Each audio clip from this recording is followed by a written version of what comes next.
In the heart of the snow-covered northern forests, where the fir trees stood like silent guardians over the hills, sat an old wooden house.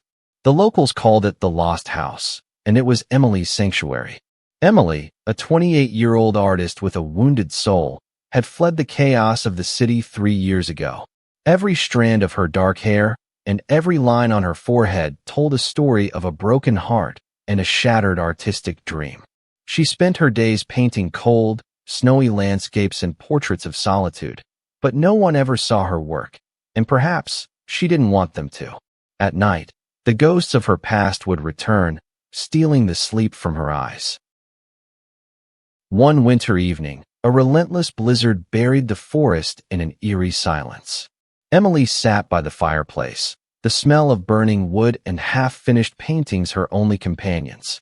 Suddenly, she heard a faint tapping at the door. At first, she thought it was just the wind, but the low whimper of a dog pulled her to her feet. With a sense of dread, she cracked the door open. In the swirling snow stood a tall man with a face encrusted in frost and dried blood, holding onto a large, shaggy dog. The man said in a raspy voice, "I've lost my way, just for one night, a shelter." Emily hesitated.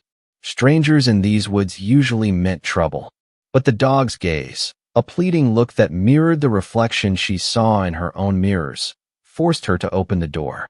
The man, who introduced himself as Callum, entered with his dog, Pack. Callum was a man of few words, but every movement he made carried a quiet dignity. His gray eyes, even in his exhaustion, held a deep alertness.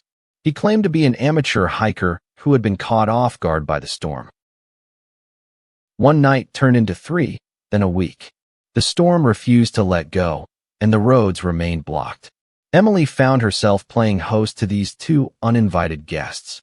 Callum turned out to be a man of hidden skills. He not only helped repair a leak in the roof, but also used his strength to bring in heavy firewood.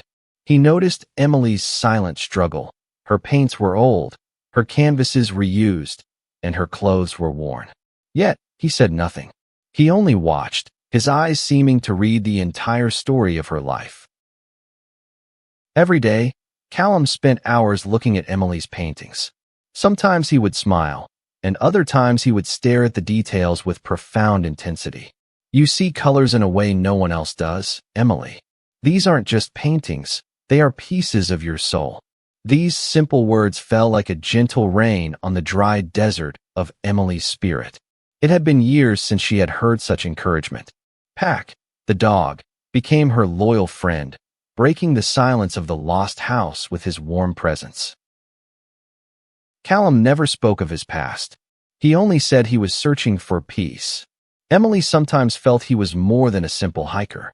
His way of speaking, his deep knowledge of art and literature, and his comfort with technology, whenever he tried to find a signal on a satellite phone, made her suspicious. But she chose to suppress her curiosity. Callum's presence, however mysterious, was grounding. After a week, the roads finally cleared. Callum and Pack prepared to leave. Emily felt a sudden, sharp pang of loneliness. "Thank you, Callum. You made this house feel like a home again." Callum smiled. "And you warmed my soul, Emily."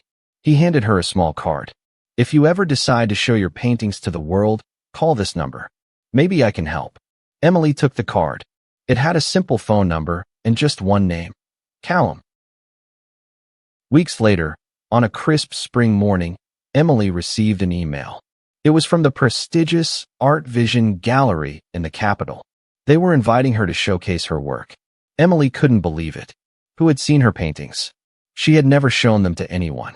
But the excitement overcame her doubt, and she prepared for the journey. Emily entered the Art Vision building with her simple clothes and a portfolio full of her soul's work. The luxury of the gallery was breathtaking. Everything was polished and modern. A secretary led her to the CEO's office. "The new director is waiting for you." Emily was puzzled. "The director? I thought I was meeting a curator." The secretary only smiled and opened the heavy doors. Emily stepped into a massive room with floor-to-ceiling windows overlooking the city. A man stood with his back to her, looking at a canvas on an easel. It was one of Emily's first paintings, the view of the lost house on a snowy day. When the man turned around, Emily felt her heart stop. It was Callum, but he was no longer the exhausted hiker. He was Callum Storm, one of the world's most powerful art investors and the owner of Storm Capital.